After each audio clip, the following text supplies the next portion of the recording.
Hello everyone, welcome to my channel.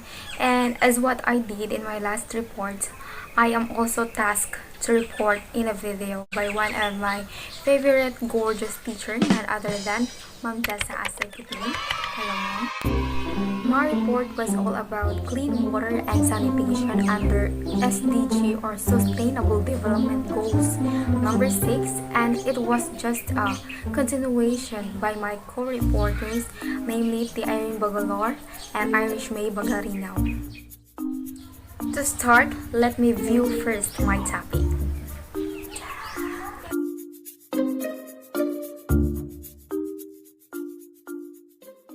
So from the word sanitation, what comes in your mind that it is related to water?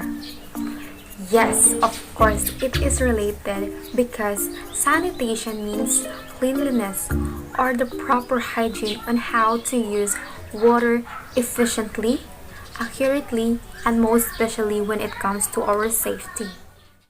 So here are the activities that belongs to water and sanitation. First is water harvesting.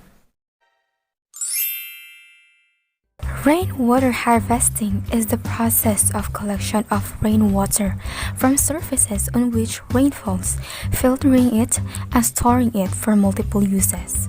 Rainwater harvesting puts the supply of water back to normal levels.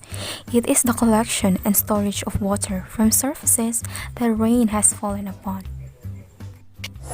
It is very common to us, especially for those who cannot access water due to some reasons, and one of those reasons was financial problem. Therefore, collection of rainwater or rooftop harvesting was their way to access water. However, there are some programs that somehow benefit the schools, and one of those programs was the Global Rainwater Harvesting Collective, where it was established to provide drinking water to schools facing an acute shortage all over the world through rooftop rainwater harvesting in schools. The Earth's natural water cycle, evaporation and rainfall, driven by solar energy, is an example of desalination in action. Seawater reverse osmosis, or SWRO, has emerged as the most common water desalination technology used in the United States. One of the principal methods of desalination is the thermal desalination for seawater, in which it uses energy to evaporate water and subsequently condense it again, when there is waste heat or sufficient electricity available, as is often the case with refineries and power plants. Thermal desalination is an efficient and viable solution. Saudi Arabia leads the globe in the production of desalinated water with a daily production capacity of 117 million cubic feet. The country has 27 desalination plants spread along the country's coastline, with 21 located along the Red Sea and 6 located on the east coast. To be honest, I am not familiar with it, but based on my research, desalination is an important tool to fight against water scarcity. If you have desalination plant, energy, and seawater, you can reliably get clean water. But it's not accurate at all, as there are concerns about the amount of energy, how much it costs, and its environmental impacts most especially. However, the most known program for it was the nuclear desalination, in which it has been repeatedly stressed and supported by any member states.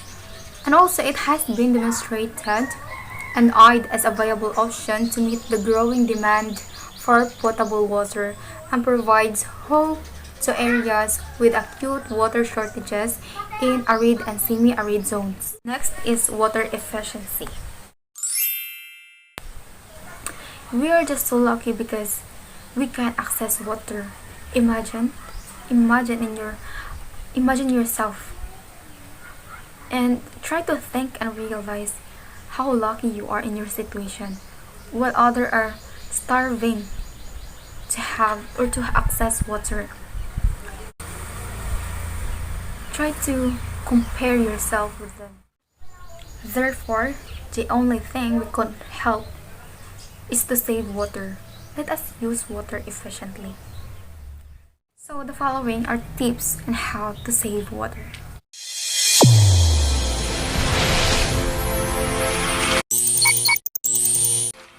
First, turn off the tap when you brush your teeth.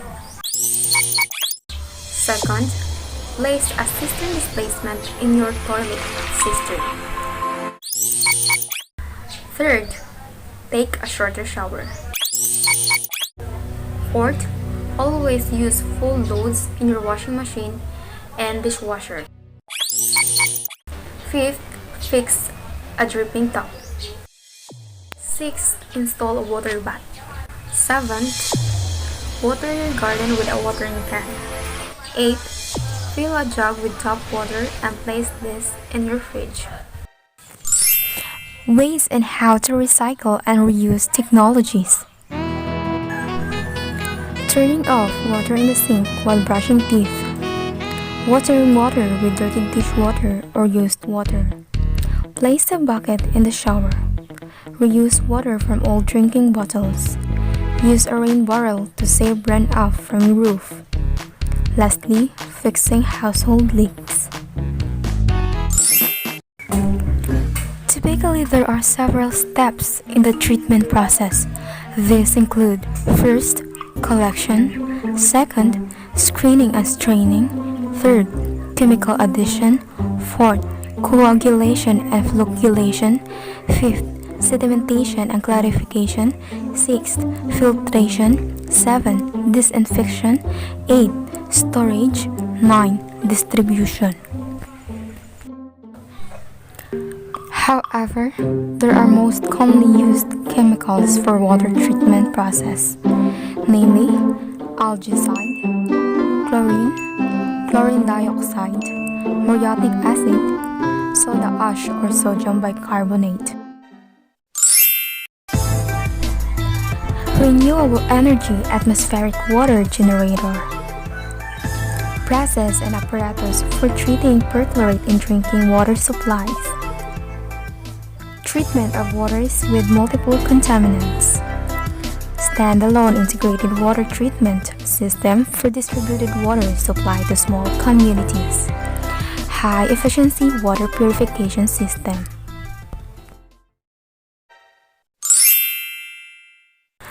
Groundwater is water below Earth's surface in what is called the saturated zone.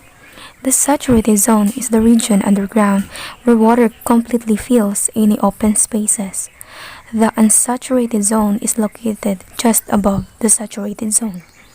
Surface water is what most people see as streams and rivers. Even though the water is moving slowly underground, it can still cause drastic changes in landscape.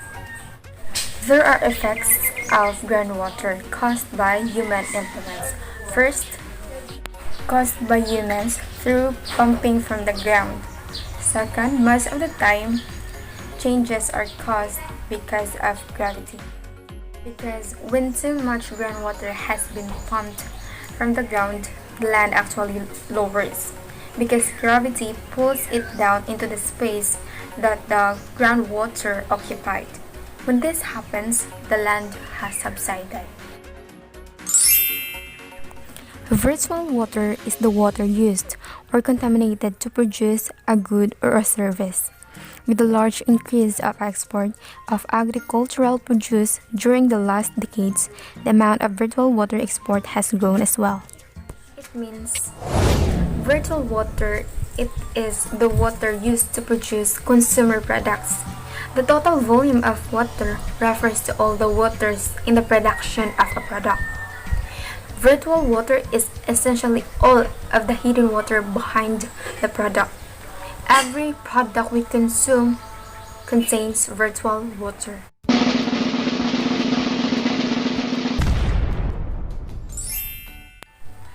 Where most women are fetching water and poor communities couldn't have access to water.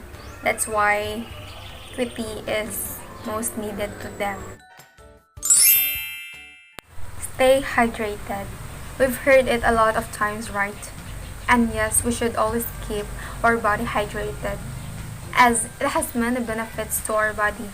It keeps our body to become healthy, and also it could prevent us in acquiring from some illnesses. The same as food, we need water so we can have energy. Water and energy are intricately connected, as we could do anything we want if we intake the right amount of water. This has been the most important, as food security and nutrition of present and future generations depend. Water of appropriate quality and quantity is essential for food production, fisheries, crops, livestock, processing, transformation, and preparation. Water and management strategies have a pivotal role in reducing exposure and vulnerability of people and assets to water-related extremes. For example, fire disaster where water is significantly useful. Warmer air can hold more water vapor, which it can lead to intense rainstorms, causing major problems like floodlights around the world. Water in the green economy focuses on the socio-economic opportunities that proper water management provides to social and economic development. Water is the major job creator, but at the same time, the absence of water of good quality is a major threat to jobs. This is my report, and thank you for watching.